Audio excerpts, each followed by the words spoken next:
Hello, today is October 8th, 2012. We're meeting today with Mr. Kenneth Robb at his home in Greeley, Colorado. My name is Brad Hoops. I'm the interviewer for the Northern Colorado Veterans History Project. Welcome, Ken, and thanks for sitting down today to tell your story. Let's start out, if we could. Tell us a little bit about yourself, your date of birth, where you were born, a little bit about your family. Well, I was born right here in Greeley, about 2 blocks from what was then the sugar beet factory, in my grandmother's house. Huh. And lived here till I graduated from high school. And I went 1 year in college and decided that wasn't for me. During this period, I had joined the National Guard. Okay. Well, let me back up. You had mentioned before we started that yesterday was your birthday, so October 6th, what year were you born? 1919. 1990. Wow. October 7th. And did you have any brothers and sisters? Yes, there were 6 of us kids. And where did you fit in that order? I was the oldest. Okay.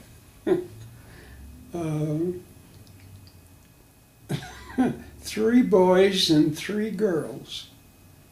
The oldest 3 are still living.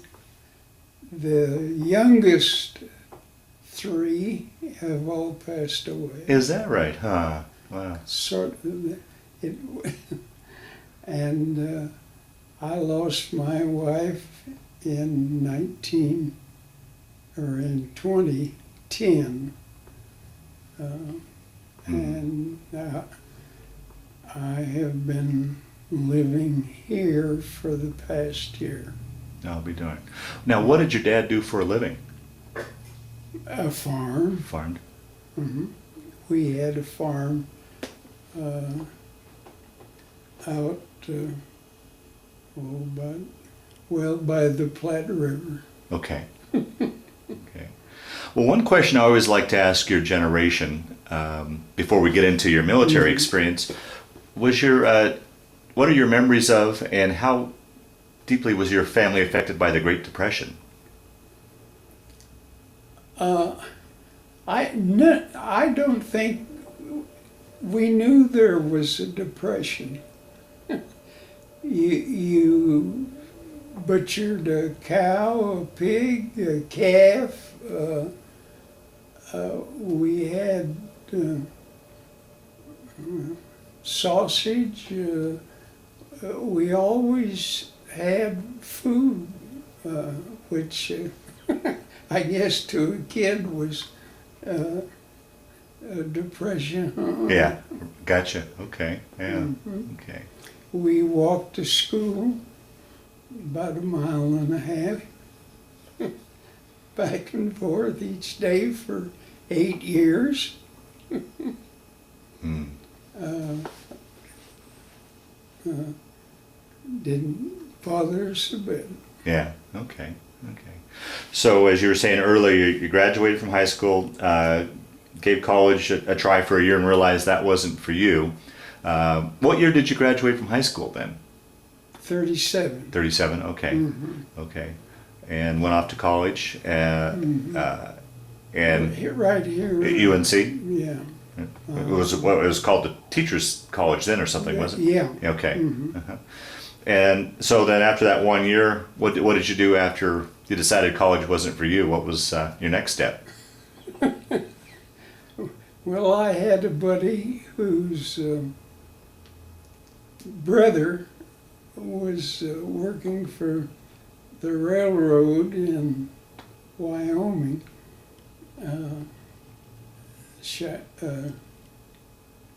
What's the capital? Oh, Cheyenne? Yeah, Cheyenne. So he got us a job with the railroad, and I worked with the railroad. I was a gang leader. Oh, were you? We, in the store department, you unloaded parts and either put them on the shelf or sent them off to whoever wanted them. And you said at the same time you had also joined the National Guard as well? Or was that later on? It was during that time. Okay, okay. As soon as I started, I came to drill from up there. Okay. Matter of fact, I got married then. Oh, well, we gotta tell that story. Is this, tell the story of that. Did you, high school sweetheart, or how did you, tell the story of? Well, bless her heart, her mother had died when her father was a cowboy in Wyoming, and she died, and so they moved to Evans, and that's where I met her. Matter of fact, went to school with her in grade school, and later, when I was working, I came through Greeley, and she was on the sidewalk, so I stopped and visited with her. And that was the beginning of the courtship. Oh, boy. Oh, wow. And I asked her mother if I could marry her, and she said yes, but I have one reservation. You have got to wait till she graduates from high school. So we waited till she graduated from high school and got married. Oh, wow. Wow. And then she joined you up in Cheyenne then, or were you? No, she was still going to school. Oh, okay. And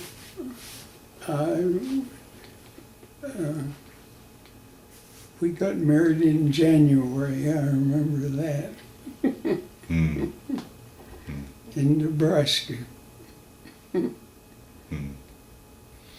So I take it then, so you worked for the railroad until the war broke out, or? Well, till they federalized the National Guard. Okay. Okay. Yeah. And fortunately, that time counts.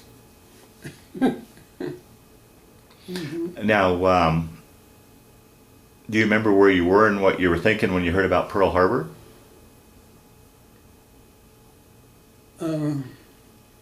No. Okay. Okay. Yeah. I remember when they federalized the Guard, that So this was the Colorado National Guard, and so you went right into. here in Greeley. So were you converted? Is it the 45th Division? Yeah. Okay. And I was in the M Company, which is a heavy weapons company, machine gun, and was an enlisted man. And when they federalized, I was a corporal. Well, now, was there any chance you could have got a deferment since you worked for the railroad? Oh, I wouldn't do that. Oh, is that right? Oh, okay. Yeah. So, do you remember roughly when they federalized, and then how long after they federalized the guard did you guys ship off from? Well, they federalized us and we moved to, oh goodness. That's okay. It was the artillery post in the Indian country. Oh, Oklahoma? Fort Still? Yeah. Okay. Mhm. Okay. Yeah. And we got off the train, and the only thing you could see was a great big pole, and it had like a 7, and that was the water. Oh.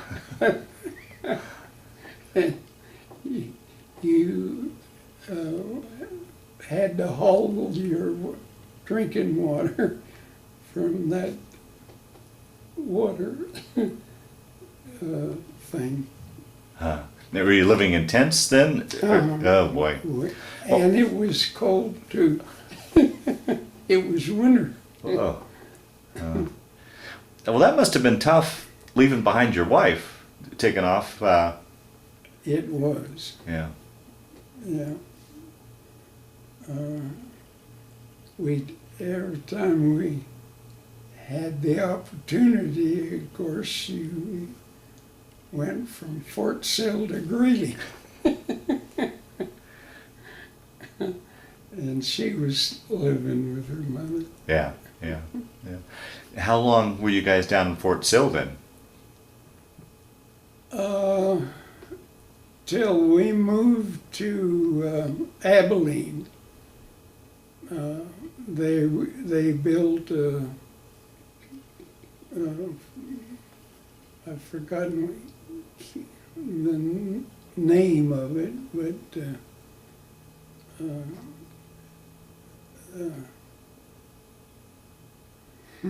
Oh, that's okay. well, at that time, they sent me to OCS. Oh, okay. I was a sergeant then, and it's about the time I was in, gosh, what was the, I can't think right now of the fort that we moved to. Did you do your went to OCS school in, up there as well? In Georgia. Oh, Georgia, okay. Mm-hmm. Yeah. It was one of the early classes. I think class 30.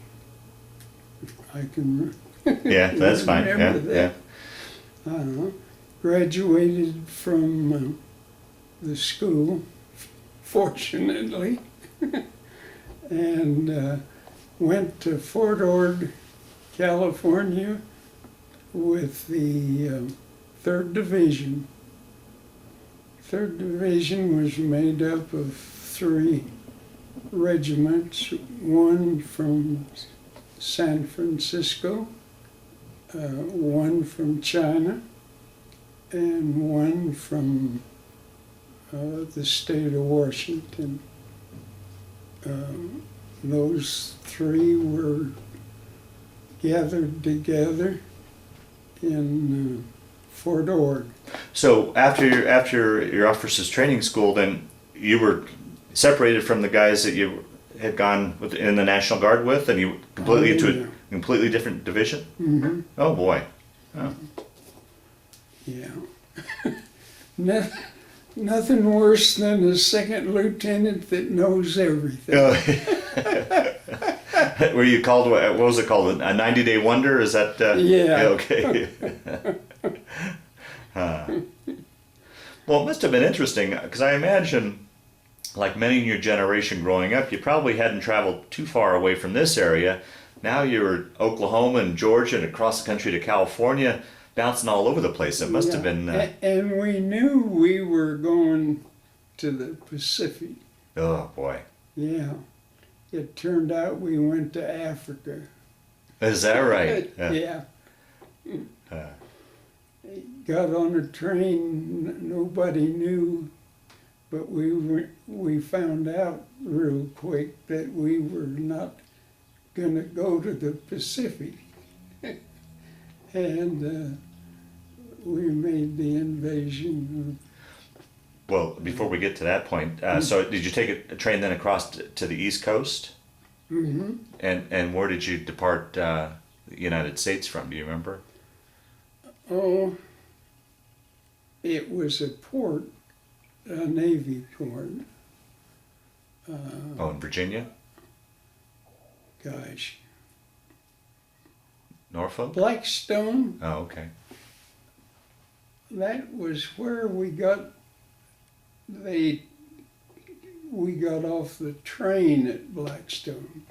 And there's a port right close, and I don't remember the name of it. But that's where we departed for Africa.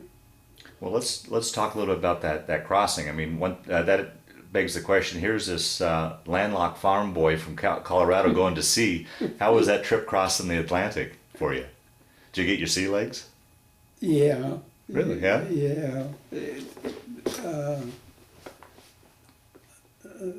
The thing about it was the ship we were on wasn't finished, and the workmen were on the boat or ship or yeah, still putting it all together. I'll be there. Huh. Yeah. Now, did you go over by yourself, or were you in a convoy, or? Oh, convoy. Yeah, and describe what that looks like. I've heard looking and just seeing miles of ships and. Yeah. If you're going, it's pretty nice. But if you stop, that's when you get the. Oh, okay. Yeah. And what were conditions like on the ship, as far as your sleeping conditions and? Oh, they were good. Oh, really? And the food was good. Oh, okay. Yeah. Did you have any worries along the way of U-boats? Any? Plenty. Oh, really? Matter of fact, they sank when we got to the convoy area to go to. You have to climb down off a rope. Ladders. A ladder. Uh-huh. Yeah. And they sank one of our ships. Oh boy! Wow. And the boat I was in, when they reached the shore, so to speak, the sand, it sank. There was a, what do you call a big rock in the Like a reef or something? yeah. Okay. A reef. And the coxswain couldn't see,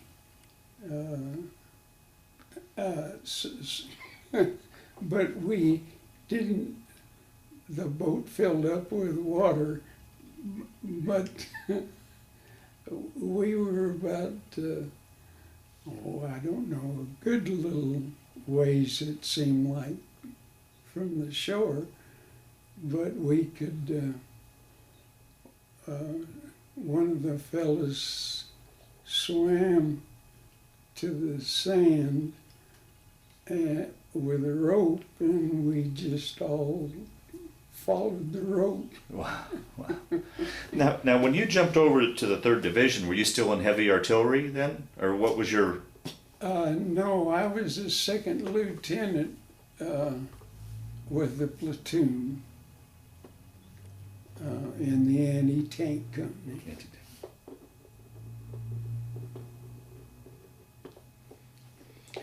So going over and this invasion, or when you were landing and your ship sank, what invasion was that? This is your first invasion? Yeah, And at this- Casablanca. Casablanca?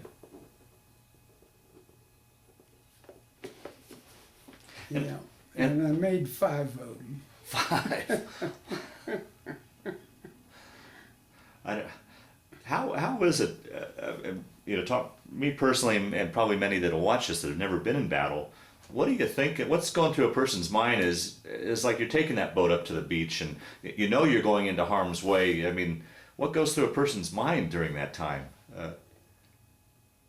Well,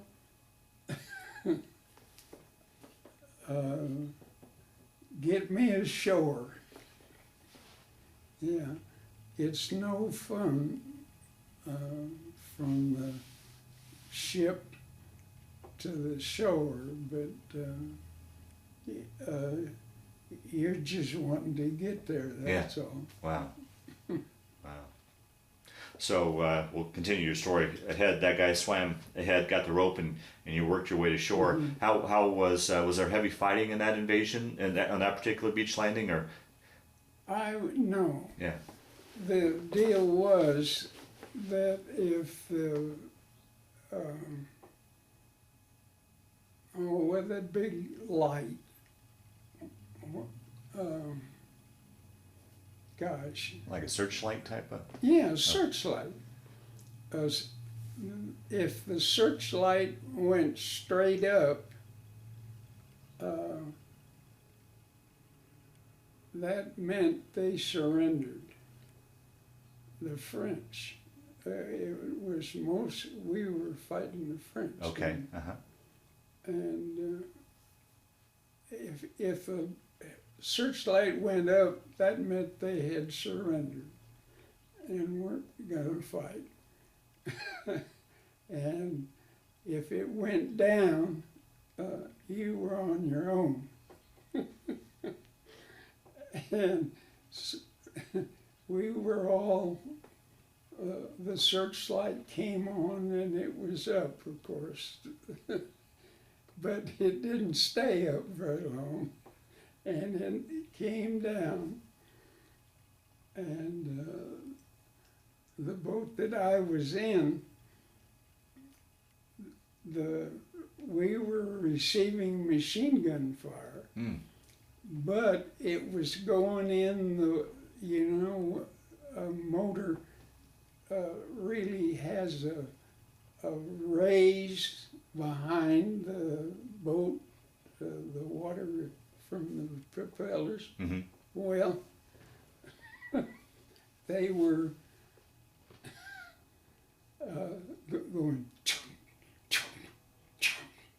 in there, but they never did move into the boat.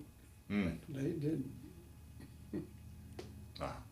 And then when you hit that, what's the rock? The reef? Reef. Yeah, then you fall down. Oh, wow. And you get back up and go ashore. So you guys made it to shore, and then where did you go from there once you got to shore? Well, the mandatory order is to secure the first highest ground. And then you go from there.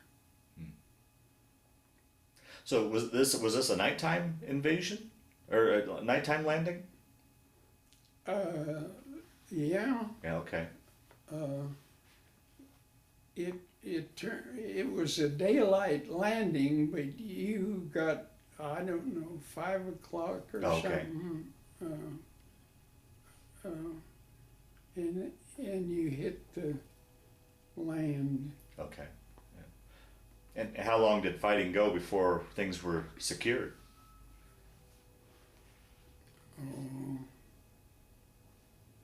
Oh, we went from there to the railroad and secured it. And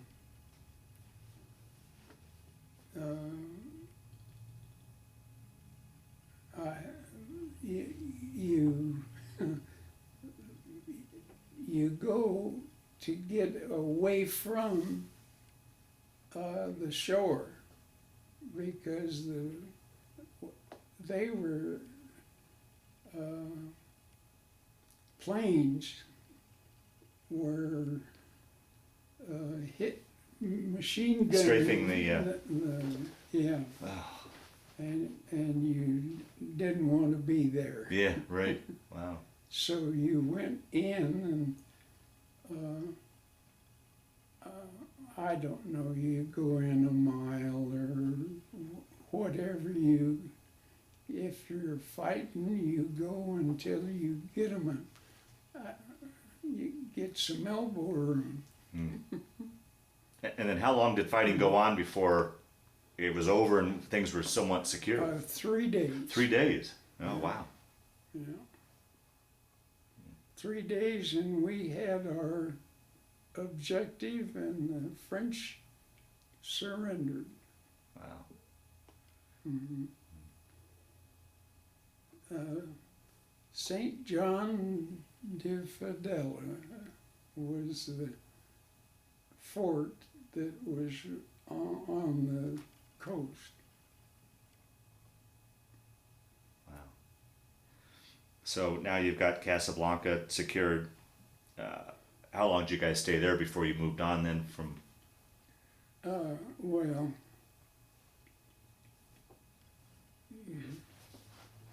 it was about a week before we captured Oh. Casablanca, Oh, okay. 'cause it's from the shore at this St. John de Fadella, where that's the point we landed. I think it was about 7 days for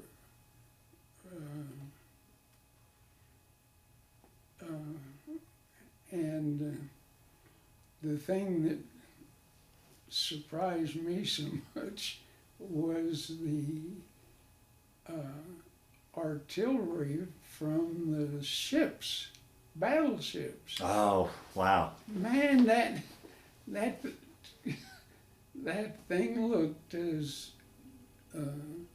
big as a car, way up in the air and red hot. Wow. That must have been something to see and hear. Yeah, Wow. that impressed me. Yeah, at yeah, least. yeah.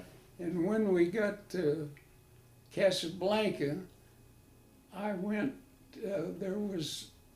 they had a battleship, French ship, in port, and that's what they were shooting at. And that French battleship, you could drove 2 trucks through the hole that thing made in a battleship. I don't know. It appears bigger than it is when it's way up in the air. Yeah. And when it hits another ship, whoop-de-doo. Wow. Wow. Wow. Hmm. During that landing, did you have any injuries to any of your men? Did you lose any men? Well, they sank one of the the battleship. It was a submarine that got our ship, and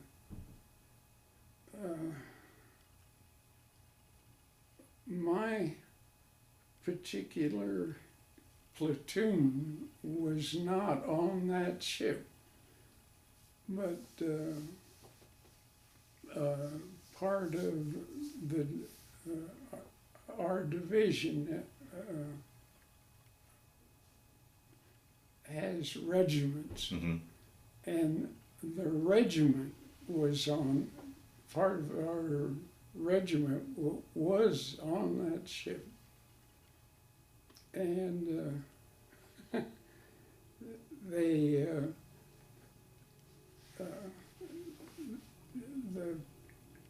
of course, the top is littered with boats, Mm-hmm. and you just hang on to whatever and go to shore. And one fella I know could swim, and he had a rope, and fellas were hanging on the rope and swimming that way. Yeah. Yeah. Well, now during that week that you guys were fighting, did you? How about your platoon? Did your platoon make it through okay? Oh yeah. Oh, good. Yeah. Good. I went ashore in the ship that my battalion was on. Yeah. Mm-hmm. Okay. And Well, now after everything the fighting was done there, how long did you guys stay in the area before you moved on then? oh, probably that afternoon. Oh, really? Okay. Yeah. And then where'd you go from there? Well, we had to fight our way. The fort, St. John de Fadella, was a fort. And it's the one that had been shelling the boats in the water. Mm-hmm. So they had to take that, and that took about one day.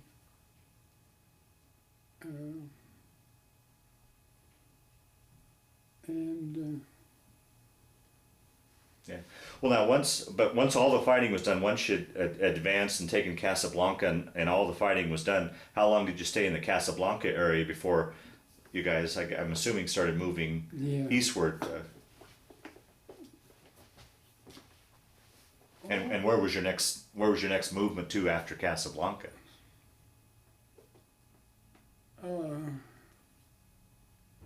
Well, there wasn't any more fighting after Casablanca. Yeah. Okay.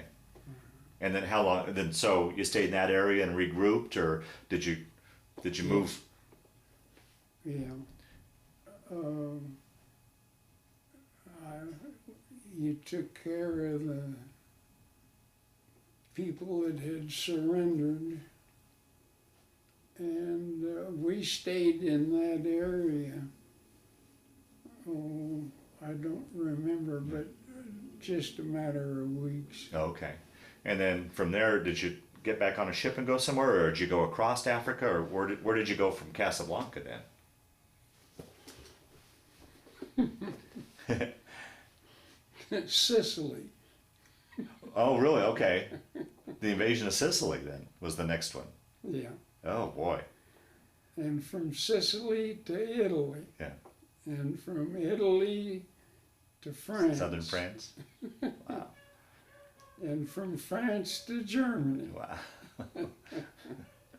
What was well during that time in Africa? Did you get out and explore it all? I mean, what was it like? Once again, I keep going back to this farm boy from Greeley, Colorado, all the way halfway around the world in Africa. What was that experience like to be in Africa? Well,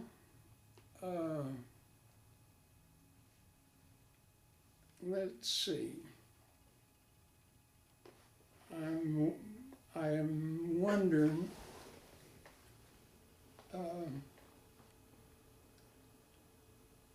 we moved, and I can't remember, I think it was in that general area, into, what's the French, Algiers? no, I know.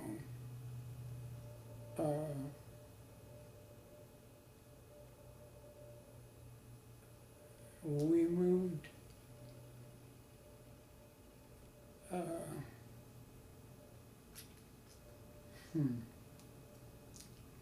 we moved inland anyway, and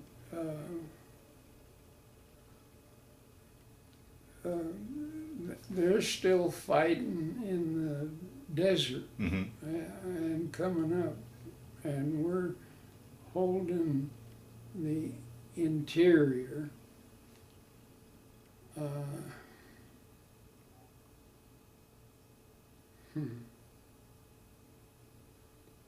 Boy, isn't that strange? That's okay. You know, we're talking 70-some years ago, so not to worry about that. Well, I remember the end of Africa. There were Germans everywhere. And our mission was to get to Bizerte, where the port was, so the Germans couldn't get out of Africa. Okay. And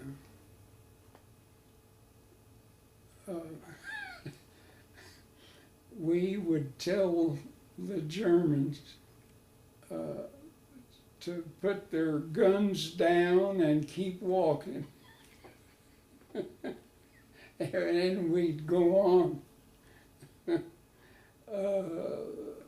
There were too many of them. And they were, I don't know the proper English word for it, but they were just nothing. Yeah.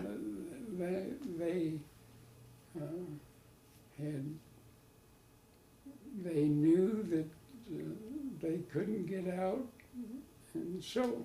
Yeah, why fight anymore? Yeah. Okay. Yeah. So you would just have. And we got to Bizerte. Yeah, we just kept going, and we'd slow down and say, "Put your guns down and keep walking." Yeah. Okay. Mm-hmm. Yeah. Huh. And I don't know because we secured the port and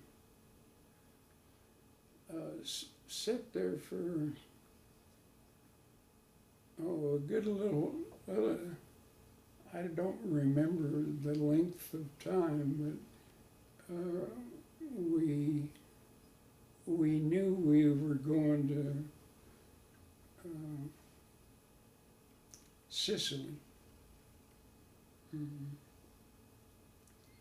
And so you prepared for that and then loaded up on a ship again and basically did the same one, went across and into a landing craft. And right. How was that invasion? Well, it was different. Mm-hmm. In what way? Well, the resistance. Okay, because now you're starting to fight Germans. Yeah. This was And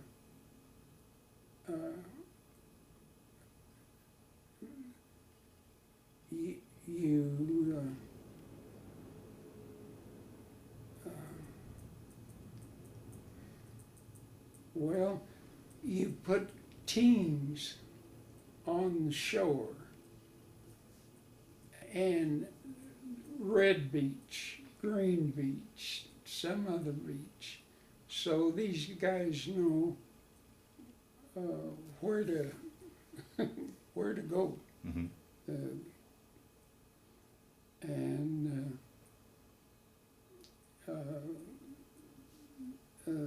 the battleships are the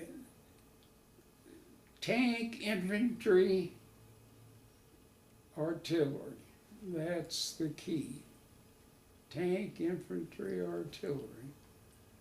And you want to get them ashore and secure the highest ground in front of you. Mm. And that was a lot tougher. This invasion was a lot tougher. Yeah. Yeah. Yeah. They didn't have any fortifications, so to speak, Mm-hmm. but they had men and they had cover. Yeah. Yeah. Um, Once again, I guess a question is that I can't understand because I've never been in it, but what's it like to be in combat and being shot at, and what are you thinking when you're? I'm just trying to imagine what it's like to be in those conditions and what goes through a person's mind and what you're thinking and. Well, it depends on how. If you're receiving artillery, of course you want to get down and secure yourself. If it's open ground, you want to get some artillery so you can walk. And it's nice to have a tank and be behind it. Jeez.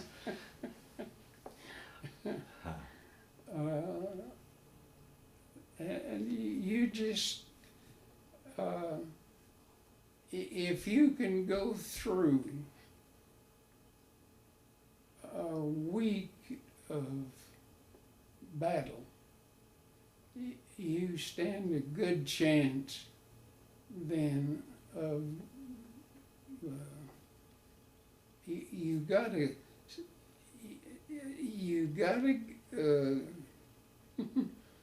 Have the mindset for it? Or? yeah. Well, that's one thing I can't understand too. I mean, you look at, and I'm sure this is the whole way through, all the way up through Germany for you.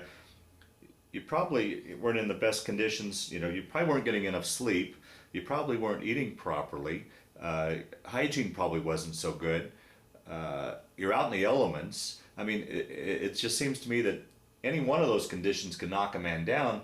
But on top of that, you got the umbrella of the pressure of being in war. I mean, how does a person function in those times, in a situation like that? You become accustomed to it. Uh-huh. You don't even think about it. Well, I mean, and particularly in your situation, not only are you have the pressures of yourself, but you're responsible for a bunch of other men. You've got that pressure on you. Well, you better not be issuing any orders that some sergeant will come back to you and say we're not going that way, we're going this way, and you say, well, fine, go. Yeah. Or maybe you say, no, the Turks are over there and you don't want to go. Do you feel when you went through officers training school that they prepared you for that, to make those decisions? Did you feel that you had the proper training? Yeah. Oh, good. Okay. But that, uh, the training is one thing, but combat is another. It's experience, Yeah. intuition,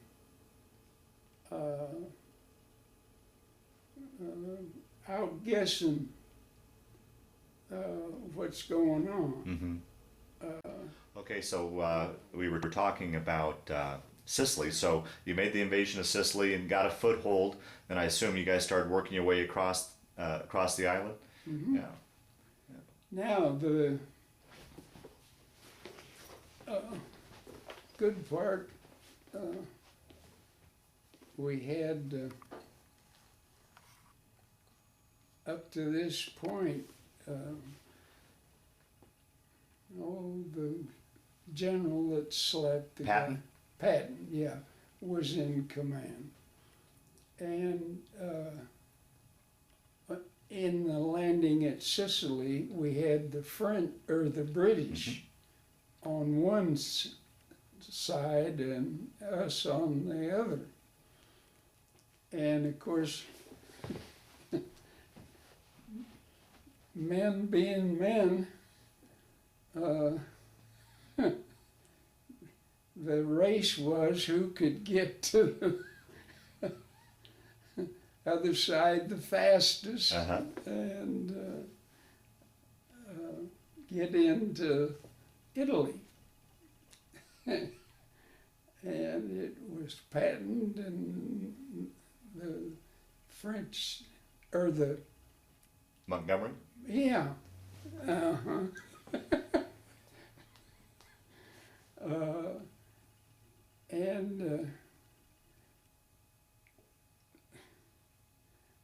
I don't know. We got across first and started to the right and trying to get... He had a mountain, and he was in the mountain area, so he had the harder... That's when we reinvented the mule and the horse and the donkey to haul stuff up the mountain or up the hill or whatever. And they were real smart. The road was along a mountain side in our area, and they had bored holes and put dynamite in them and had cut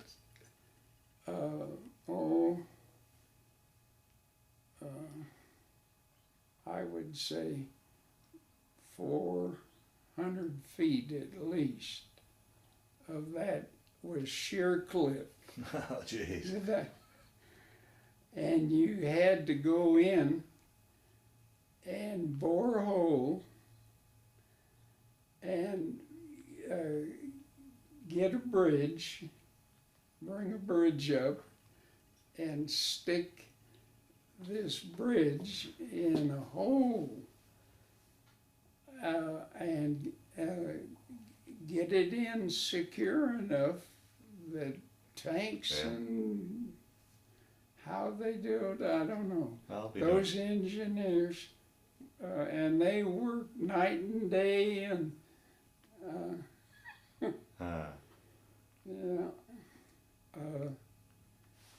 but the point is that we beat Montgomery to the narrow, you could spit from Casablanca, or from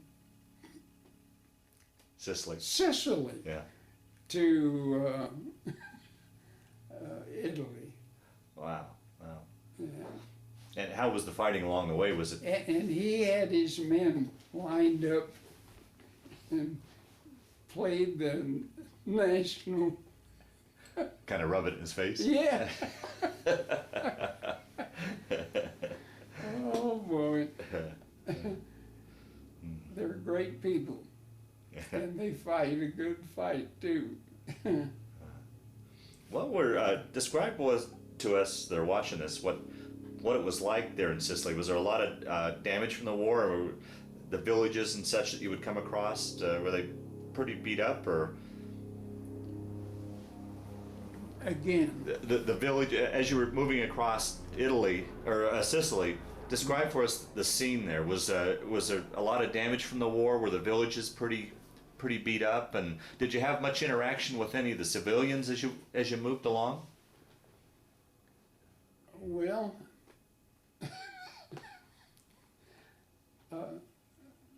just personal. There had been a motorized unit there, and they had dismounted. There was motorcycles all over the place, and the tanks, of course, bugged out. And the first thing I did was get me a motorcycle. Now my men are walking here, and I'm in the middle of the road with a motorcycle. Put, slow. Right with the men. And it got dark. Well, I couldn't see. I could see men here and men here, and I'm in the middle, still going. But a bomb had been dropped. Our men had dropped a bomb, of course, right in the middle of the road. Uh-oh. And yeah, that was the end of my.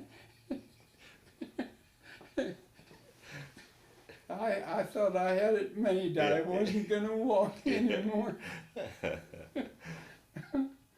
Yeah, but that put an end to it.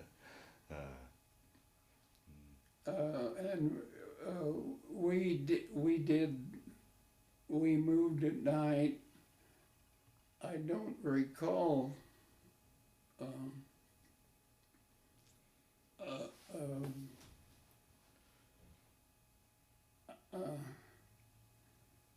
a battle at night. Boy, I'll tell you, you're on a path, not just a path in the mountains, like right here. And break time, and you put your gun down and sit down, and you look, and just as close as that thing is mine. Oh. Now you put your gun here, and you're looking, you can't believe it. The jumping, they had a jumping kind that would, all you could see was 3 little wires. And so that put an end to the night stuff. And those were the type that they'd spring in the air and then blow up, right? Yeah. Oh, boy, yeah. Mm-hmm. Yeah. Well, just one went off, and then the word spread, and that was the end we knew to look out. Oh, boy. Wow. Mhm. Wow. But that's the way that's war, and Yeah. that's Well, that's another thing that I have a hard time understanding or grasping. I mean, you could never let your guard down. It seems like you were always tense and always had to keep your guard up for I don't know how you kept going like yeah, that, you know? well, if you want to live. Yeah. So you guys now, you've worked your way across Sicily. You've taken it, Sicily. Mhm. So next now was preparing to invade Italy. Italy. Yeah. And it's a matter of shuttling. And Naples is the first city. And we took it as fast as we could. That was a fairly easy landing, or? Yeah, I would say so. You get a group, I don't know. You get people out in a screen. You're not having to fight every 2 feet. You can move and you screen as far out as you can without fighting too much. Mm. They'll leave posts, but they're little, and they report back that we're coming, and you get rid of them pretty easy, but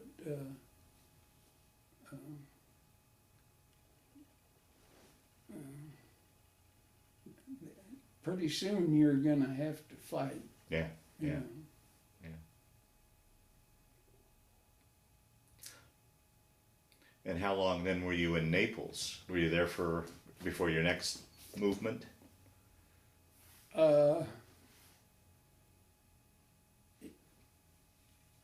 Yeah, we went beyond Naples to a river. I don't remember it, but that was where we pulled out, and we wondered why they were pulling us out. Well, we landed at oh goodness, behind the Germans. It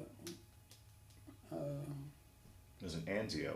Anzio, yeah, yeah, and that was no place to be. Yeah, I heard that was a pretty rough Yeah, landing. I was hit with a artillery barrage, and went back to Naples. They ship you in. They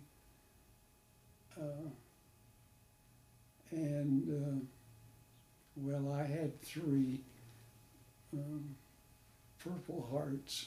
3. Yeah. Wow. That one was the worst. They had picked up a hospital in the States and just moved all the people into Naples, and I've forgotten I think it was the 3rd hospital, 3rd General. out of some city, Hmm. and Were you pretty badly injured? yeah, I got a shrapnel hit my rib right here, and it went right around to my bone, my backbone.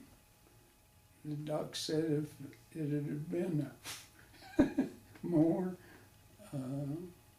it would have cut my, Spine? yeah. Oh, boy. Wow. And I was in the hospital then until the 5th day before we broke out of Anzio. And that's when I took over the company. So they shipped you off and then patched you up and you went back into battle again? Oh, boy. Wow. I had a platoon before, and now I was the company commander for the rest of the war. For the anti-tank company? Mm-hmm. Wow. Mm-hmm. Yep. But the smarts will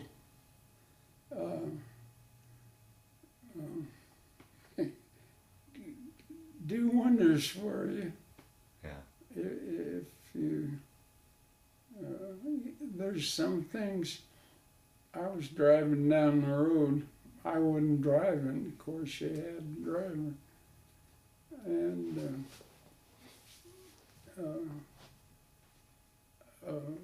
Jeep, the battalion commander, was coming down, and there was a house there, and he turned in to the house, and Lord of mercy, they had put, I think, about 3 mines on top of each other, and that thing threw them way up in the air. Wow. Oh, jeez. Hmm.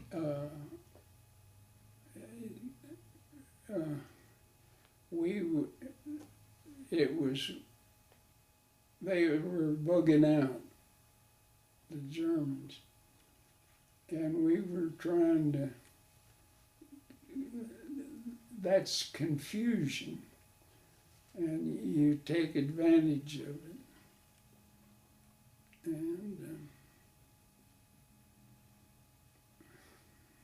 but they do everything they can to delay you. Yeah, yeah, right, yeah. Hmm. And then once you had Anzio secure, where did you guys go from there then? Rome, of course. Well, Yeah.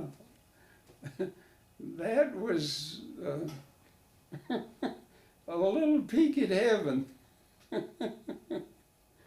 Wow. Yeah.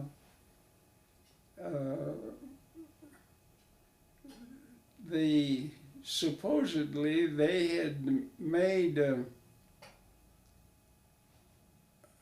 deal with the Germans that they wouldn't, we wouldn't. Nobody would destroy Rome. It was, Yeah. you had city limits. Well,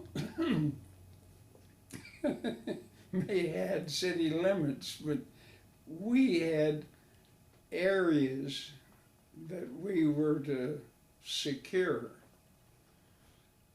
And the area that,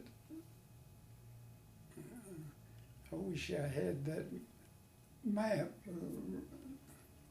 Rome, nah. But we had the area just to the right, and out to the edge of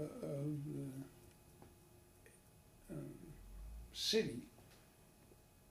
And boy, we came rolling in, and there's a river that goes through the middle of Rome. And that was our stop point.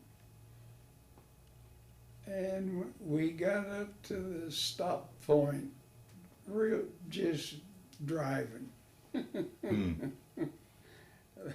But then we received some rifle and machine gun. It wasn't, it didn't hit anybody, but it was there saying, hey, you better stop here and let us get out of here. Ah, okay. And we were perfectly willing to accommodate them. Yeah, we stopped and, I don't know, 2 or 3 hours, I suppose. And then went clear to the edge of the town. And no problem. Yeah, it must have been a nice kind of a relief for you not to be in battle and probably get into an area that wasn't destroyed. I mean, to see everything standing and. Yeah, we later on when we got into France, before we could call artillery fire onto a house or buildings, we had to get permission from the French. Yeah, well, that was not much of a problem.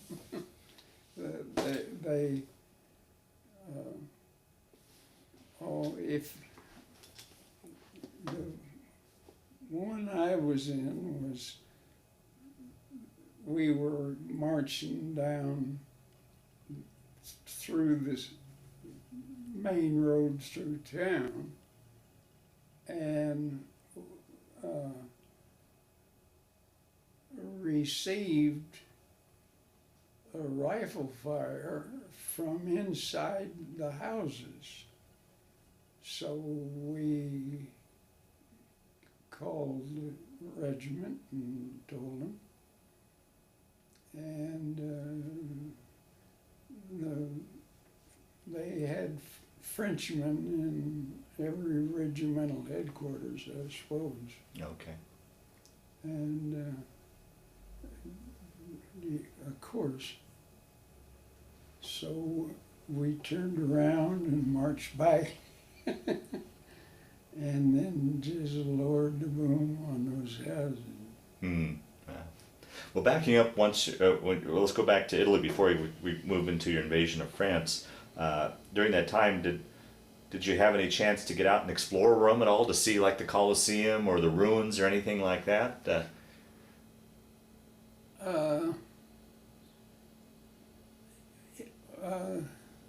Yeah.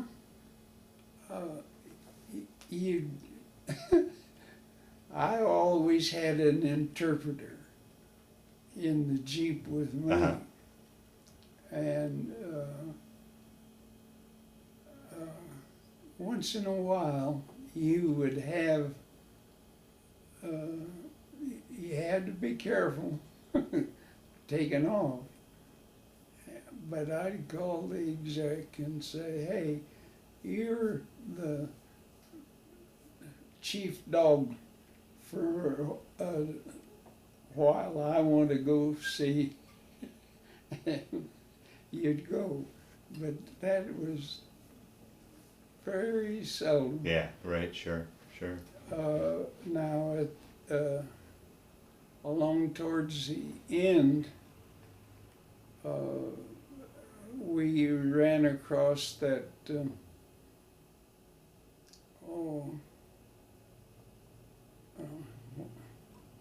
what was the thing that was so awful?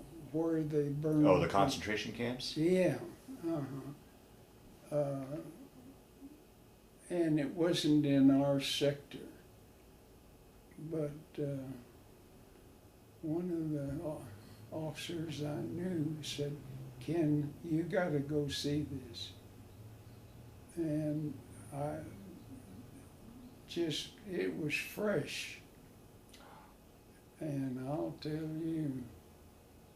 Now, how does one prepare themselves? I know you Yeah. prepare yourself for war, but they didn't Yeah. train you to come No. across something like that, No. you know? Prepare yourself for something like that. Ribs exposed. Yeah. Just, and it was the real McCoy. Yeah, Muchin.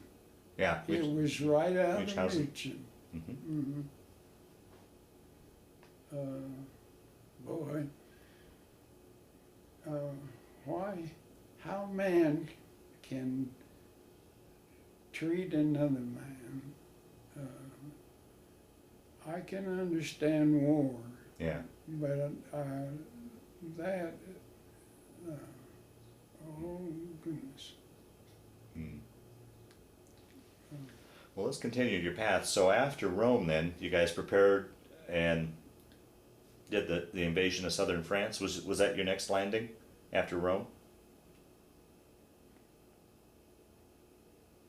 Rome. Yeah, we came back and went into Marseille? the southern hoity-toity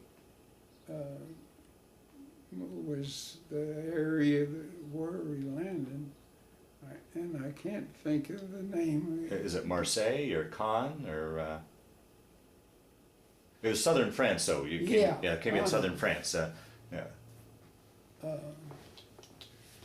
And the idea was to head towards, seems to me like Paris. And Paris was trying to come and meet us. Now, had the D-Day landings happened yet at that point? Had D-Day on Normandy? Had Normandy? Oh, yeah. Okay. Yeah. So you guys are trying to work. They had just taken Paris. Oh, okay. Okay. And that's when we went in to southern France to cut the Germans from getting out. Okay. Okay. And they were coming as hard as they could, and we're going this way, and it worked.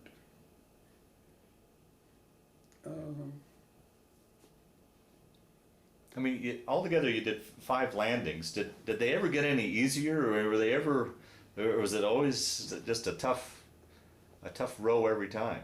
Oh, a landing is a landing. Yeah. Okay. It's experience. I suppose it was easier the more of them that we made.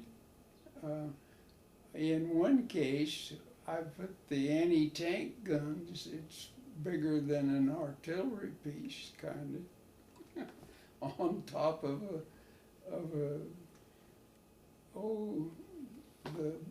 what's the boat that is a car? There's a... Oh, a duck? Duck, yeah. I put it... I don't think... I think the fellas had more sense than to ever shoot it. But that's how we got our gun ashore. Wow.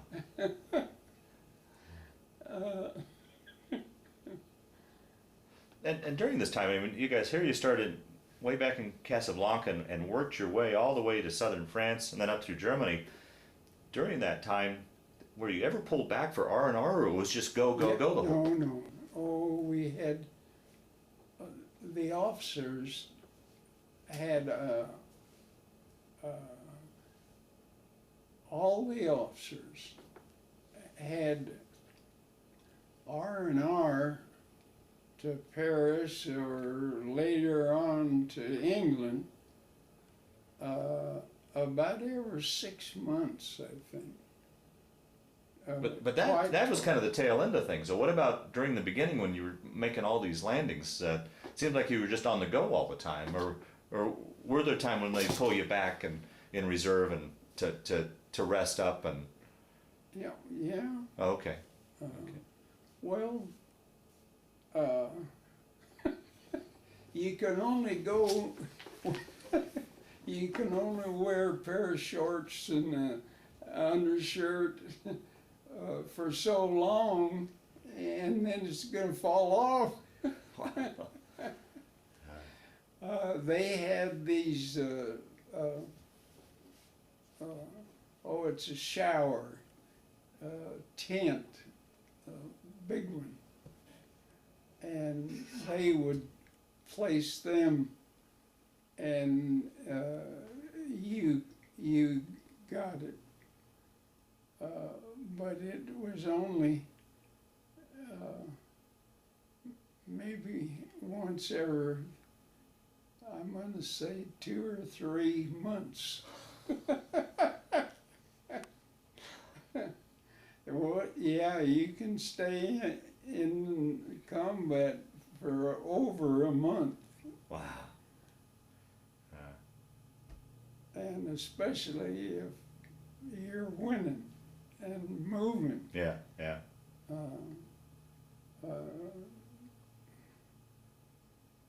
That's what Korea, that was sure a mess. Mm. Mm. Wow. So now you guys have worked up your way up to northern France and then crossed into Germany from there. Mm-hmm. And how was the fighting? Now you're getting up onto their land. Did the fighting get more intense then, or at this point were we so far ahead that could you see that the war was coming to an end, or could you feel that, or yeah? You could feel it when we hit Colmar.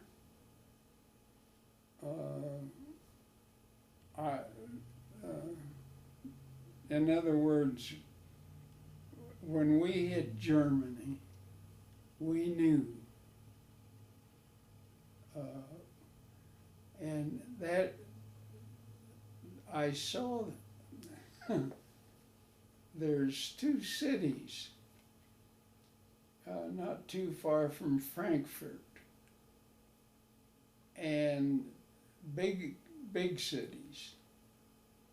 And this is one time when I took the Jeep and went to the, well, later on it turned out to be the crossing that we would make into Germany. But there were 2 cities, and there was not one of them. They had houses. You'd look and it's houses, but there wasn't any of them that had other than the frame. Wow. Oh, geez. Yeah. Huh. And you could see it looked like 20 miles. Wow. They really had done a job. Wow. Mm-hmm. Boy, the sights you must have seen all along your Yeah. whole. Mm-hmm. Oh, it's amazing. Wow. Mm. Yeah.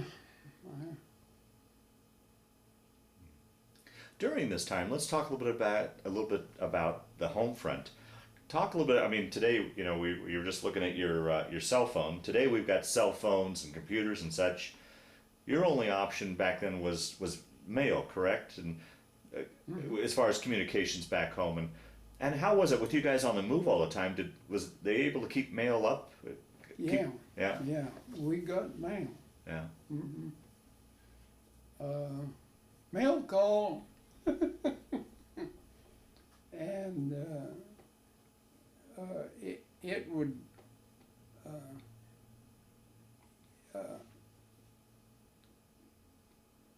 well, the beauty part is if you can get hot food to a man, it means so much. When in hard fighting, you're at the mercy of a box of food here and a box of food here and maybe one in your back pocket, or that was later on. At first it was a can, and you had a choice of, I've forgotten now, but you could rotate about 6 different cans of food. Wow. And that was breakfast, sea ration. And it got so with me that I could open a can of sea ration and I could eat about, I was lucky if I could get half of it. Now, I'm not saying that it had to be good, but just sea ration, oh goodness. How often were they able to get warm meals up or hot meals up to you? Was that would you go a long period of time, like a shower, long times? Every time we had a chance, yeah. They could break hot food down in little canisters, things, and get that up. In other words, you didn't, the cooks were great. Getting the food to the man was sometimes the problem.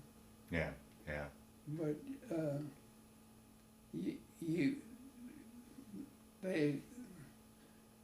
the fellas hauling it would do their best to get food. And what about as you guys were traveling along? Would you scavenge at like farms for vegetables or chickens, eggs? Would you pick that stuff up along the way at all, or able to do that to get fresh stuff?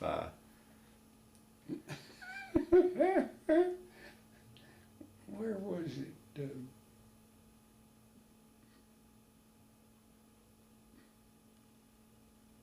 It was the Sicily, I guess.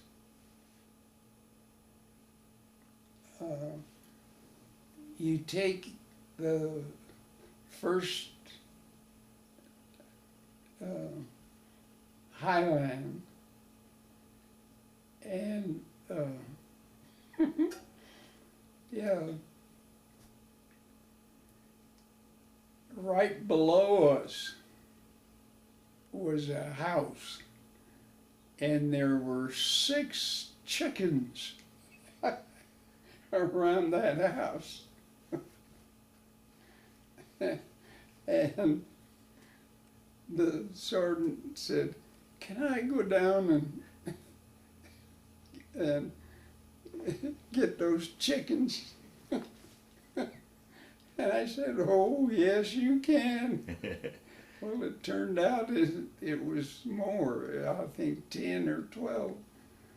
And so he goes down And this ridge is forever in both directions, and of course, men on them. And in those days, the platoon sergeant had a Tommy gun. And he gets that Tommy gun up and shoots, and the feathers fly, and the chicken goes, runs over a little bit, and everybody kind of snickers, you know, and he picks another chicken and he pulls the trigger and the same thing happens.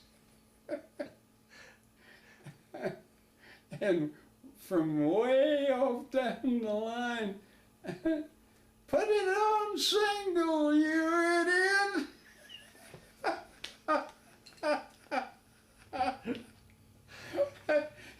And he puts it on single and kills about 10.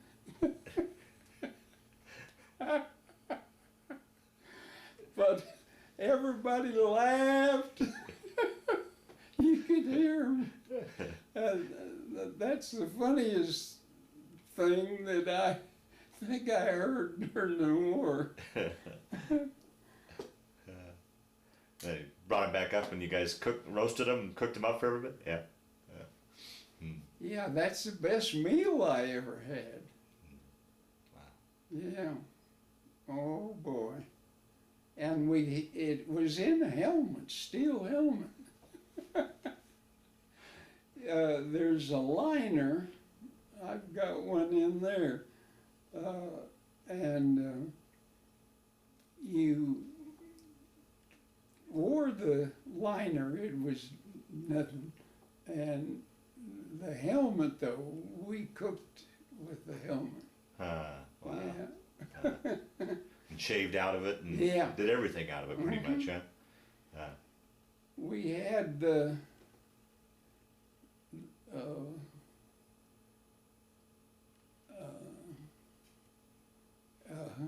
what am I trying to say? A stove, I guess. Yeah. Little. Yeah.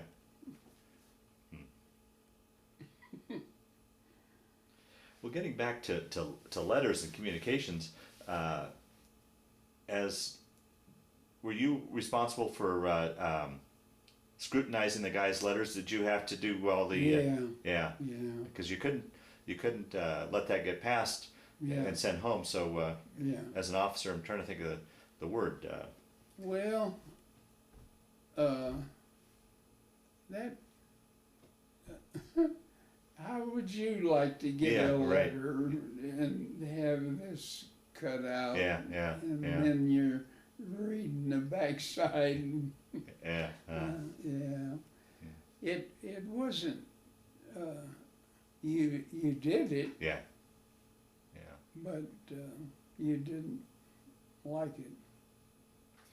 How was it on this end of things?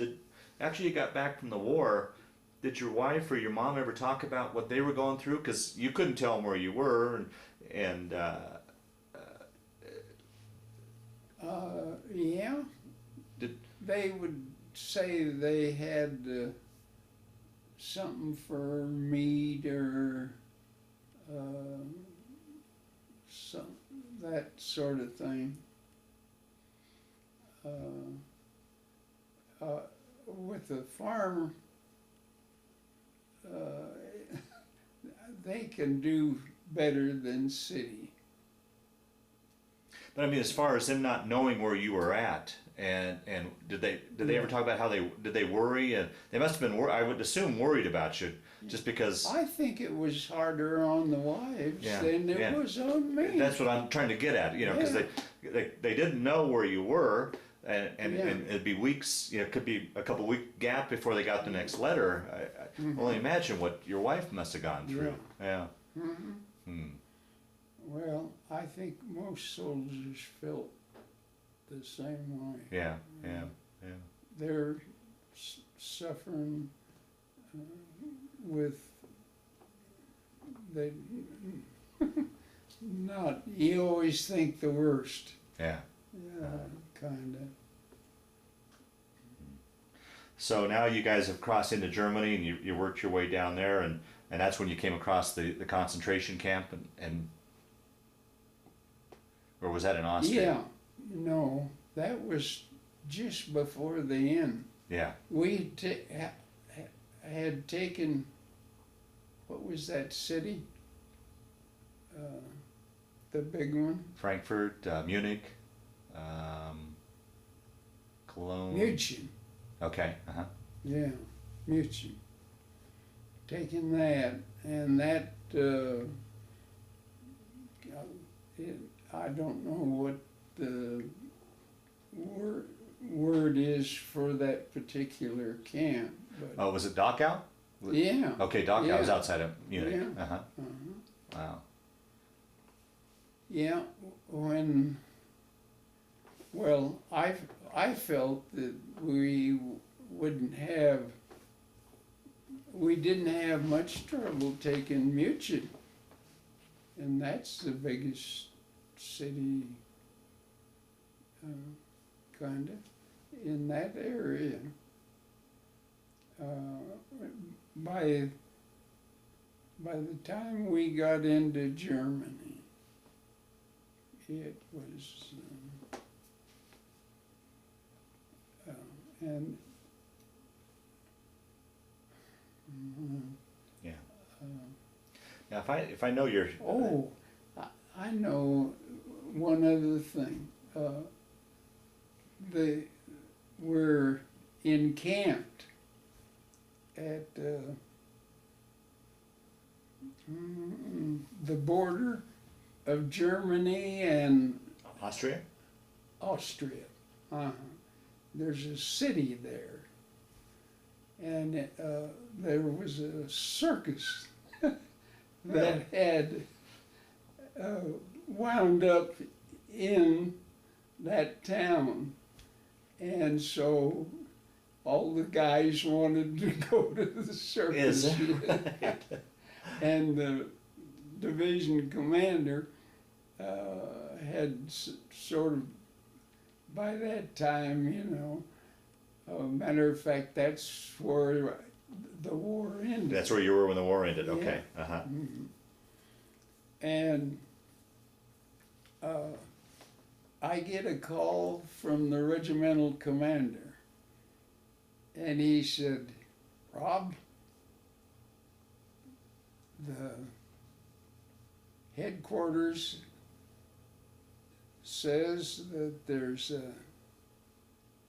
what was it, the German Oh, the SS. SS, Uh-huh. yeah. There's a regiment of SS and they don't know for sure whether they have received and this is after, everybody knows that. Yeah. And they were the worst of the worst too. Yeah. Yeah. Oh. And he said, I want you to take your company and go from wherever you are up to the border of Switzerland and see if you can Locate. yeah, Yeah. if you can find them. Well, everybody else is rah, rah, rah, Yeah. and here I put the company in a formation that I like and say, now, the lead two vehicles will control this, and I want you to go one, and then the other, and then the other, and then the other. But keep going. So, by golly, we get it going, and we went where the waterfall is in Switzerland. I don't know, it was beautiful. Mm. And of course there wasn't any. Oh, wonderful. Wouldn't that would have been an awful way to go all the way through that war and it's Yeah. over and then get Yeah. into a scrape and get people killed? Oh, boy. Oh, I thought, well, I called the regiment. The anti-tank company is on the regimental staff, really, and said, we're here and there isn't any sign. And he said, well, you're the next officer for rotation. Now you can take rotation, and if you take it, get down here now. If you want, I'll guarantee you a promotion and working with the staff here. Now, when you say rotation, is this rotation back to the States? Yeah. Oh, boy. Yeah. Oh. He's Yeah, here's a dangling a carrot. promotion. Yeah. Here's Gertrude. Yeah. Oh, I said, I'll be down there. Get the papers ready. Wow. Yeah. Oh, boy. And boy, I called the exec over and I said, as of right now, you are the commander-in-chief of the tank company. Goodbye. Oh, wow. Yeah. What was we'll talk about this story, but going back when the war ended, was there a big celebration when you guys got the word, and what were you thinking? You know, boy, here I've survived it, I've made it. I mean, what was the general feeling with the guys and with you in particular that day? I can't get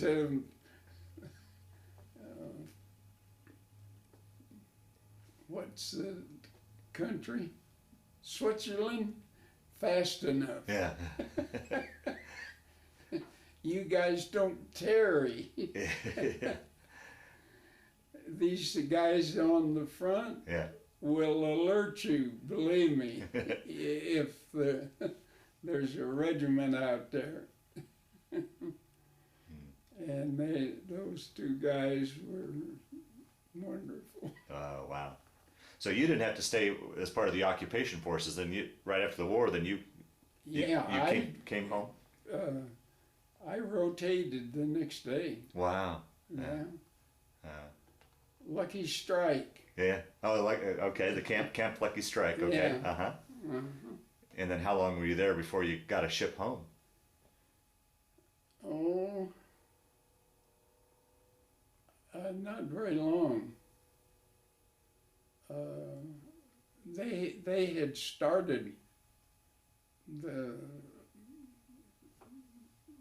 getting back to the States. Now, as part of this rotation, was there any worries or any thoughts that you'd get transferred to the Pacific? Not in my mind. Oh, okay. No, that thought never entered my mind. Oh, good. I'd made it through the war, and that was good enough for me. Well, I got home, and the fella in Denver, that there's a small, there was a small unit, I can't think of what it was called. But that's where you went. And he said, do you want to get out or do you want to stay in? And I said, I want to get out. Yeah. And it was a 30-day leave without counting. And when I came back, Gert and I had talked, and she said, well, Ken, what are you going to do when you get out? And I said, well, I really don't know. And she said, well, don't it seem reasonable that you would stay in until you find out what you want to do? And that made sense to me. Huh. So I asked the fella if I could stay in, and he said, you sure can. And he gave me orders. And I spent 5 years teaching at the infantry school. Oh, I'll be darned. Yeah. Huh. Yeah. Well, let's talk about that homecoming. How long had you and when was the last time you'd seen Gertrude prior to getting home from the war? What was the gap of time that you'd seen each other? Well, it was from what? October of 92. 42?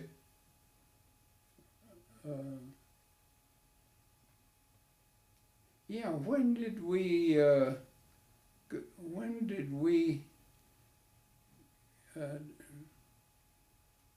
leave? Whoa.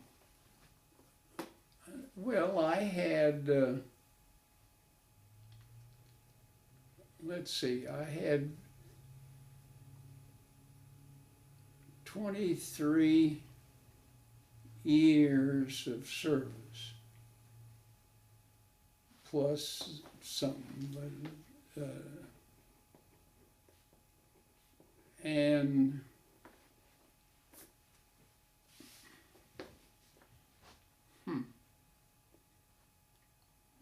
well, I don't know, but Well, you've been, it it'd been a was couple, 3 years. 3 years at apart least. from each other. Wow.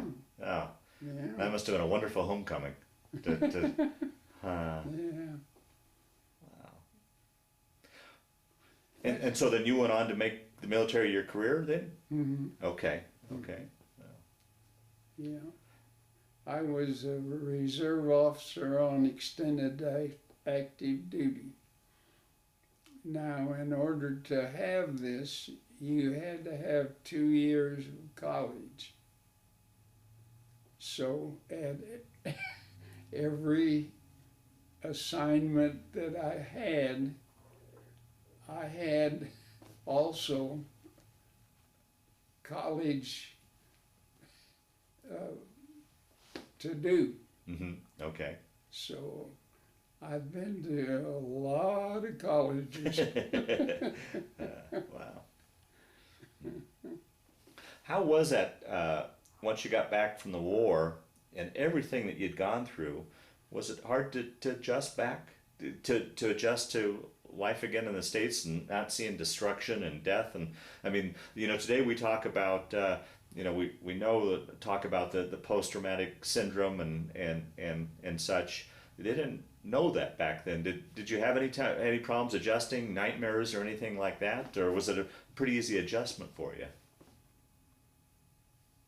And did Gertrude see a different man come home than the one that left? I guess would be another question. Yeah.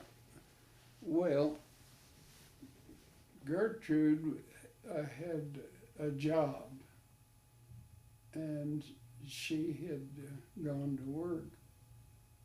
And I don't know, she had stopped as soon as the war was over. And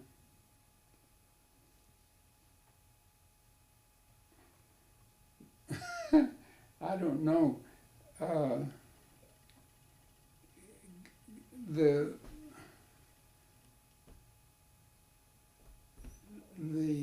thought of teaching so intrigued me that I don't think I had any. We had quarters on post.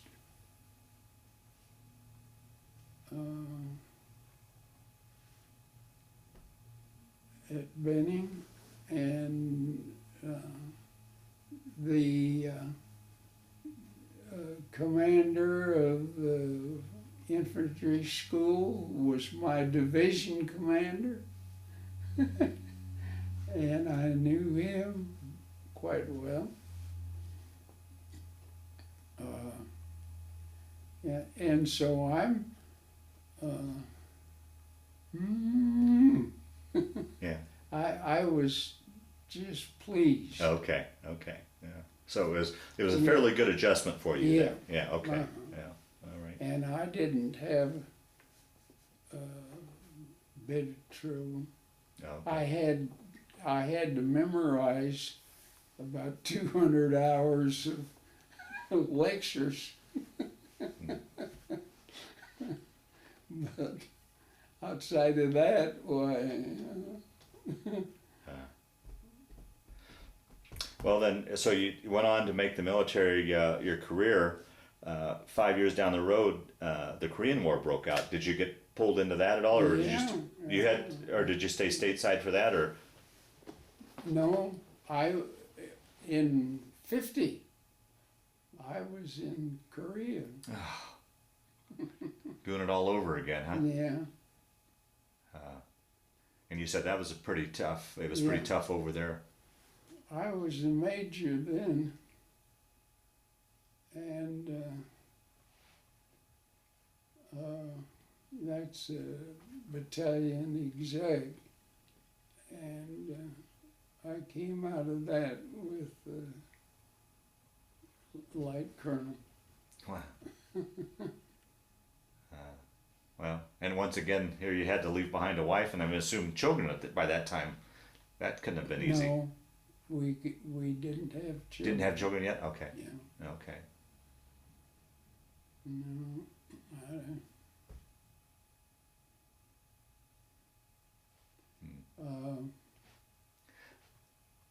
I was very fortunate in getting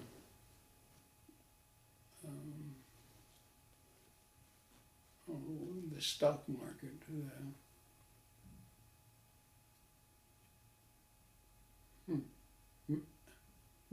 Merrill Lynch, yeah. I thought I put all my money in Merrill Lynch and thought, boy, I got this made. Well, yeah,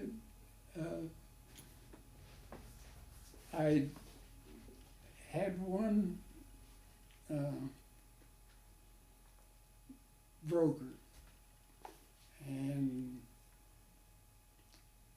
he kept mentioning once in a while, well, you really ought to turn all that stuff over to me.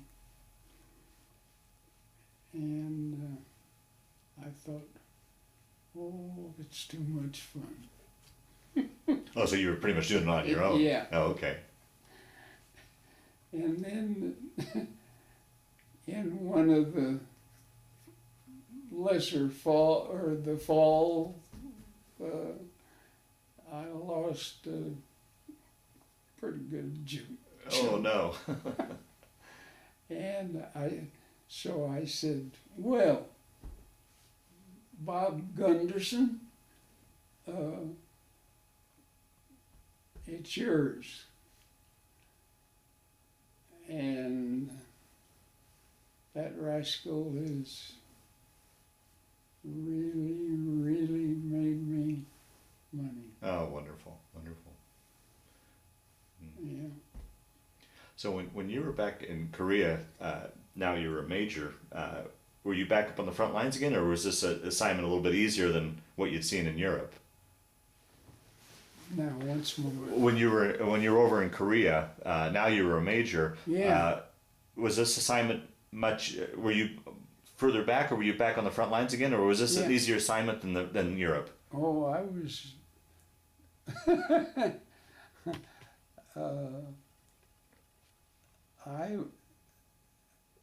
Korea was battle-wise worse than World War II. Really? Oh, yeah.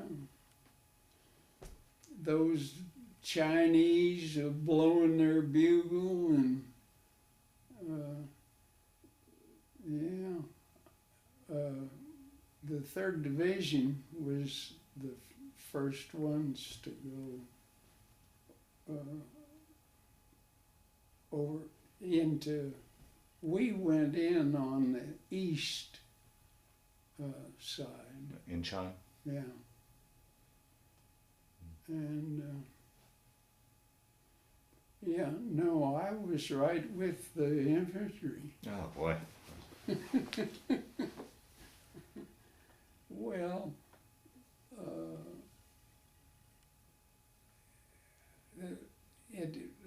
the way it turned out well, in the first place, my brother, I'm in North Korea on top of a mountain, and it's 40 below zero. And the phone rings, and it's my brother saying, "Hey, I'm in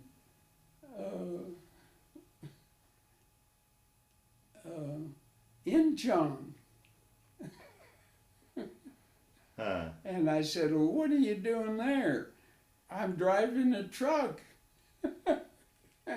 And I said, "Well, you just sit still for a day, and I'll have you up here on top of a hill in North Korea." And I called division, and they said, "Yeah, we'll send him right up." Oh, be darned. Well, that lasted, for a month. And then they said, "Well, the regulation, they're fussing that you can't be in the same unit and all this razzmatazz."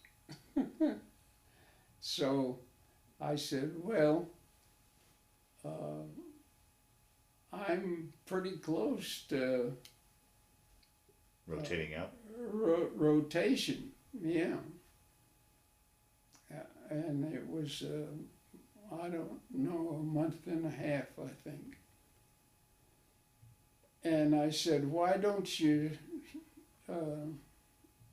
send me and leave Bill in the unit?" He was in communications. And they said, "Well, all right." And I was transferred to the,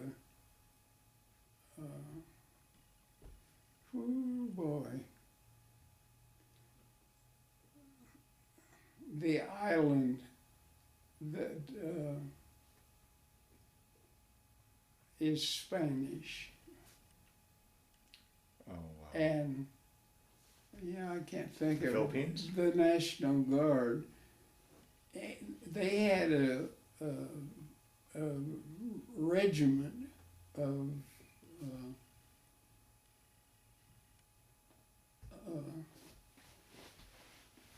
National Guard, U.S. National Guard, and they had been in Korea before we were. So they transferred me to that unit, 60th, I think. And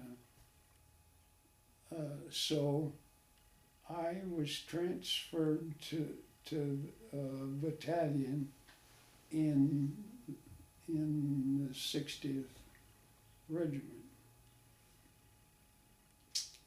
And I'll think of the regiment here after. Yeah, no, sure, yeah. Anyway, for a month and a half, it was 3rd Division, Oh, okay. but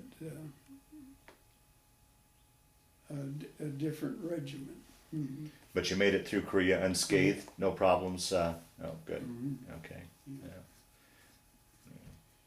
No, and I finished, I retired in December of 1960. Okay. And then what did you go on? Did you stay fully retired, or did you go on to another career after? Yeah. What? I was very lucky. There was an ad in the paper, and again, Gert. So at this point, you guys returned back to Greeley then? Did you come back after? Yeah. Okay. Got an Airstream trailer, went to the end of Mexico and up into Canada. Oh, wonderful. And that took, I don't know, quite some time. Uh-huh. And then I get home, and it was sure nice to have a shower.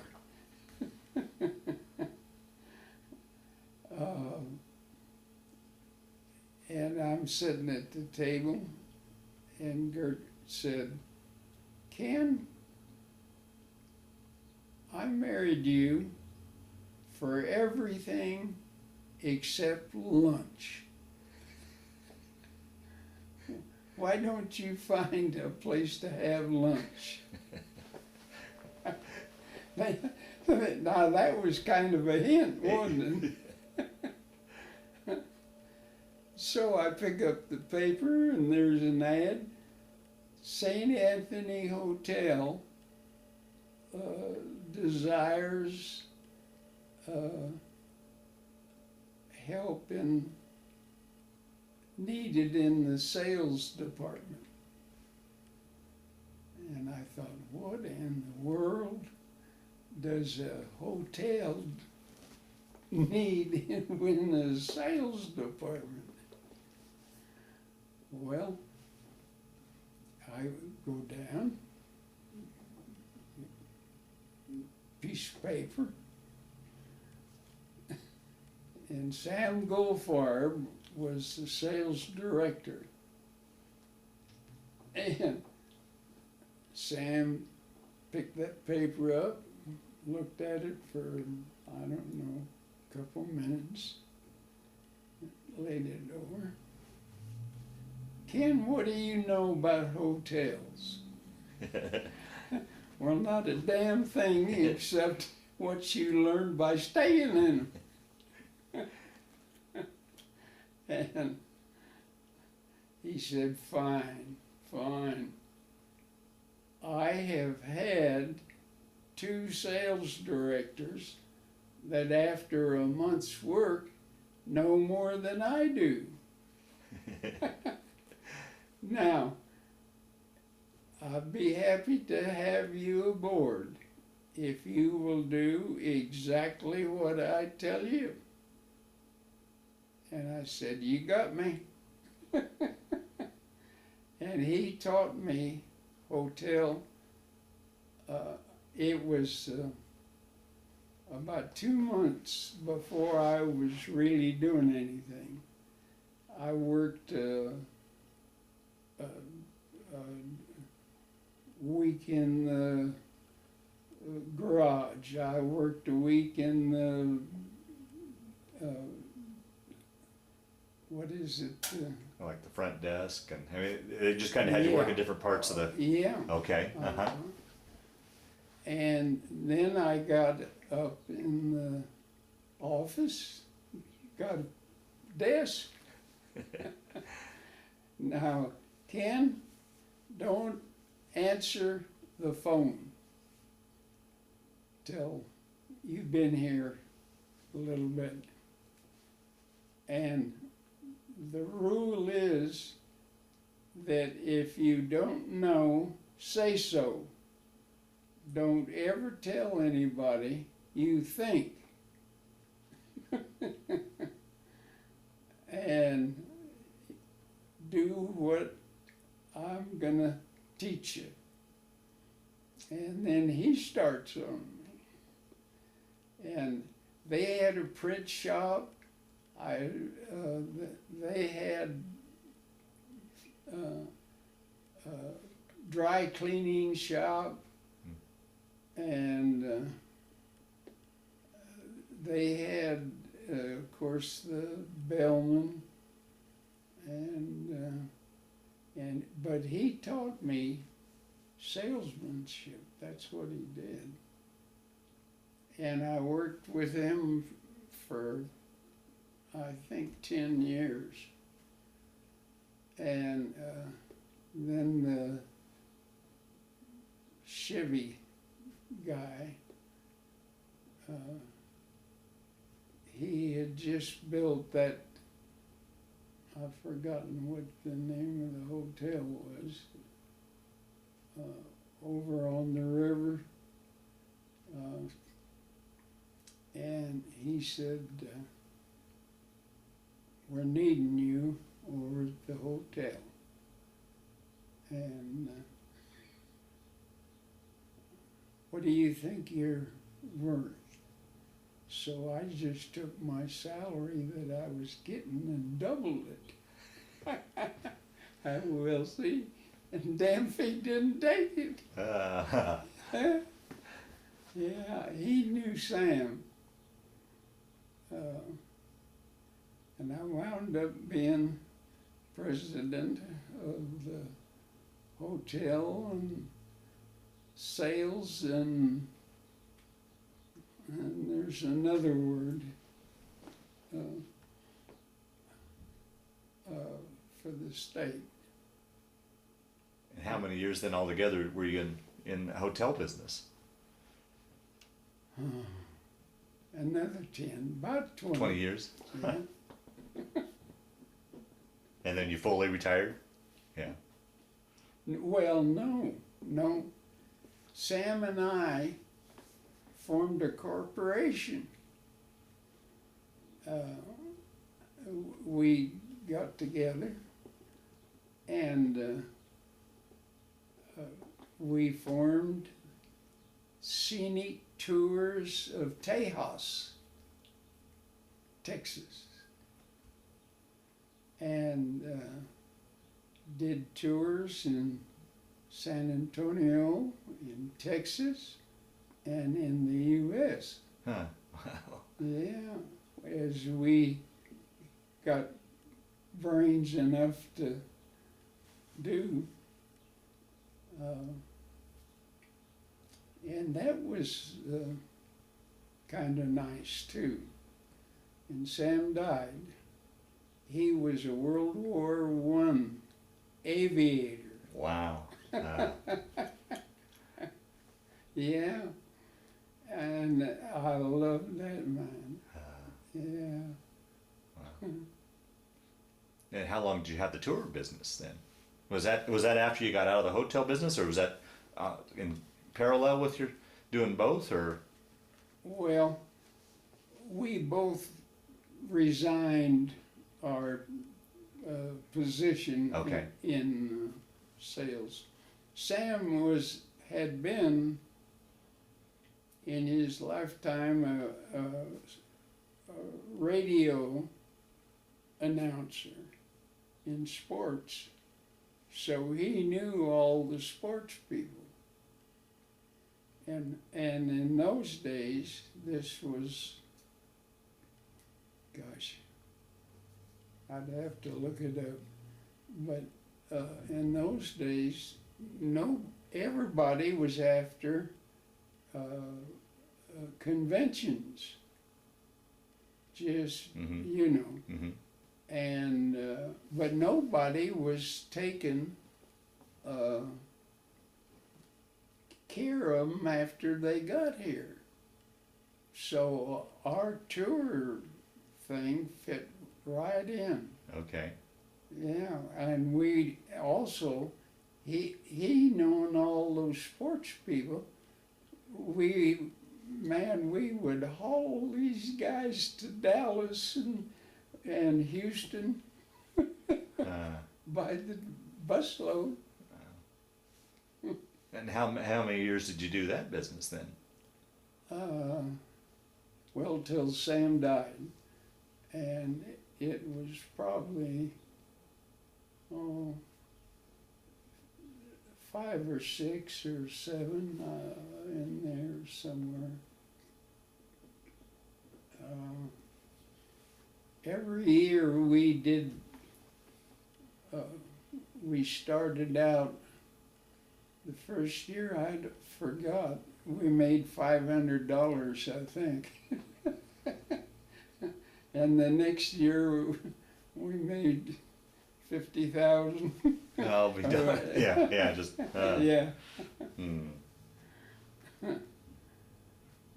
Well, we'll start to wind down this interview, Ken. But I wanted to talk. You want to talk a little bit about family? How many years were you and Gertrude married before her passing? 63, I think. Yeah. And children, grandchildren, great-grandchildren? None. None? No. We didn't have any children. Mm-hmm. Okay. Yeah. Now, we set up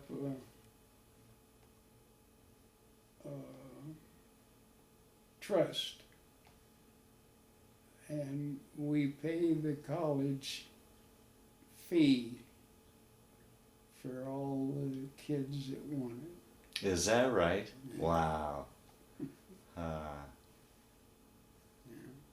Wow. In the family. Okay. Yeah. Okay. Robb and Mankin. Wow. And through the years, did you ever keep in touch with the guys you served with? Was there any sort of reunions, Yeah. anything like that? Oh, yeah. Is it time to look at pictures? We'll do that after. Yeah, we'll grab pictures, and then you can describe then. Yeah, we'll Yeah. look at pictures. Okay. But you did reunions and Yeah. I had one of my men, gosh, the reason I'm here is I can't remember anything, but the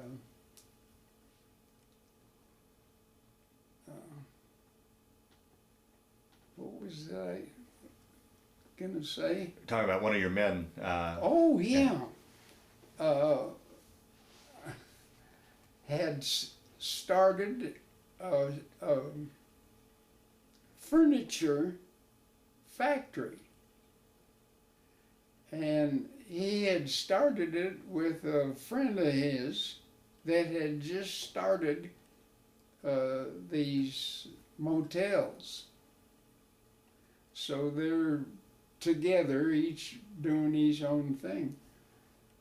And at the end of the first year, my man said, well, why don't you give me a bill for all this lumber I've been taking? And he said, well, you're supposed to keep track of that.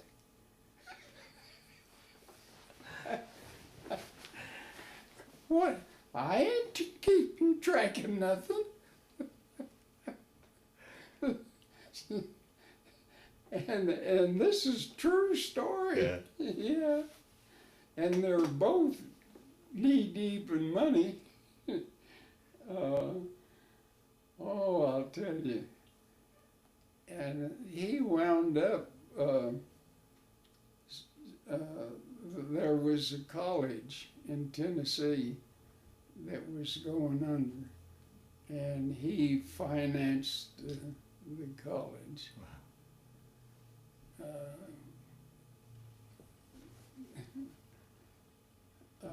That was the caliber of the people You that served I with. had. Yeah. Yeah, wow.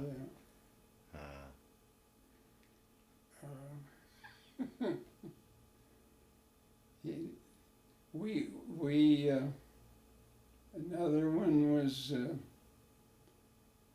director of some part of the highway department in Kansas, and they all did. Yeah, it sounds like you guys all were successful afterwards. Yeah. Yeah. And you got together over the years and Mm-hmm. yeah. Oh wow.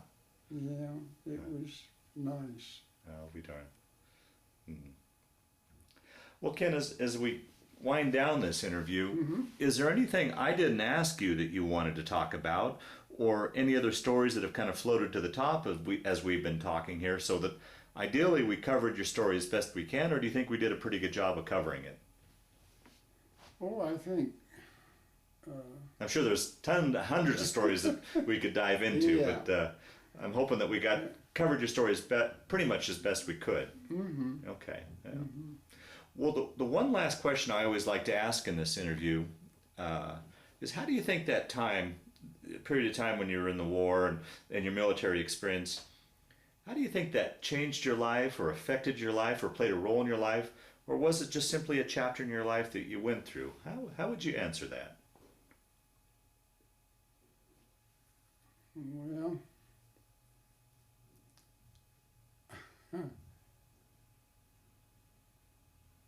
I'm a deeply Christian man, and I think that I was following Christ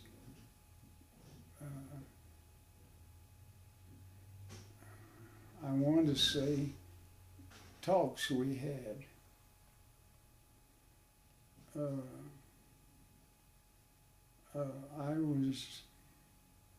I was trying to do whatever he told me. Now that sounds funny, and I know it's, but that's my feeling. Do you think? I mean, there were some pretty trying times in those years. Did that faith help you get through? I mean, yeah. Yeah. I had some bumps, but that's a mistake you make is teaching you. It's not something to be ignored. That's a great philosophy. Yeah. Mm-hmm. Yeah. Well, with that, we'll end the interview. I want to thank you for sitting down to tell your story today, but more importantly, I want to thank you for your service to our country. Mm-hmm. Well, it's a pleasure.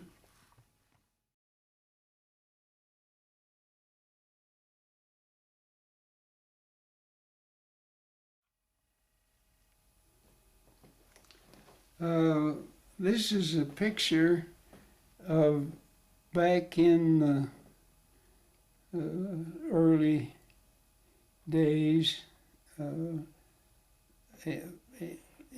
the 40s, 30s, and 40s, and you'll notice the wrap leggings on all of the soldiers.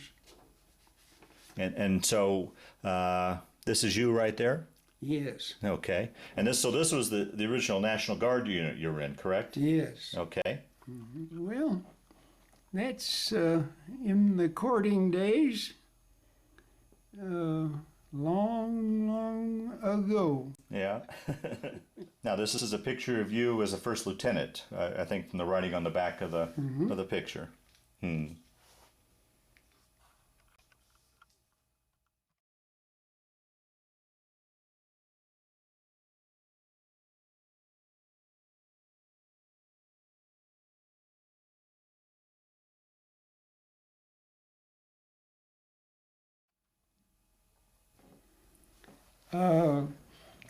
That tree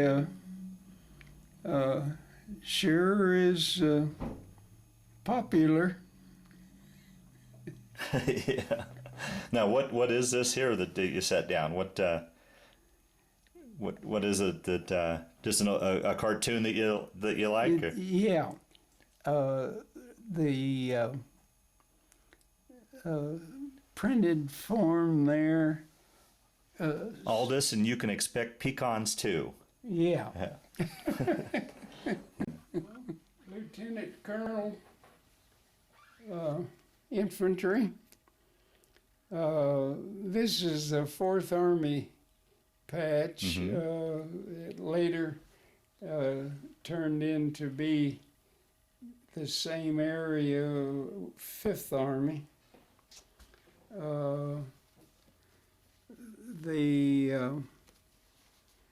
Here we have the Combat Infantry badge.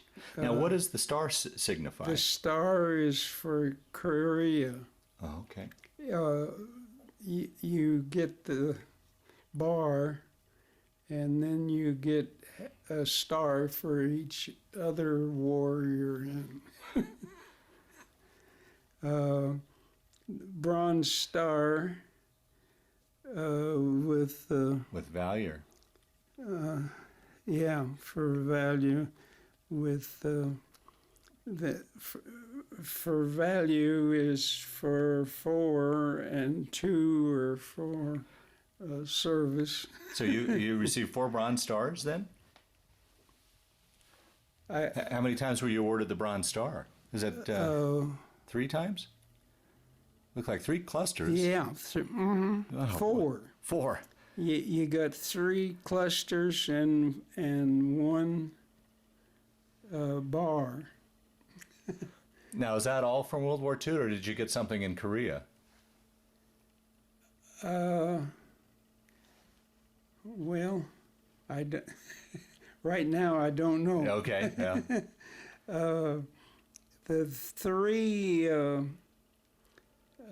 Purple Hearts are for World War II. Okay. And these are stars for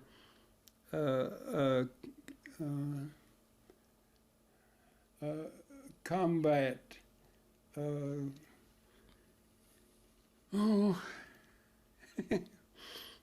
I don't know. That's fine. There were 10 parts of World War II, and that's and I was in all 10 of them.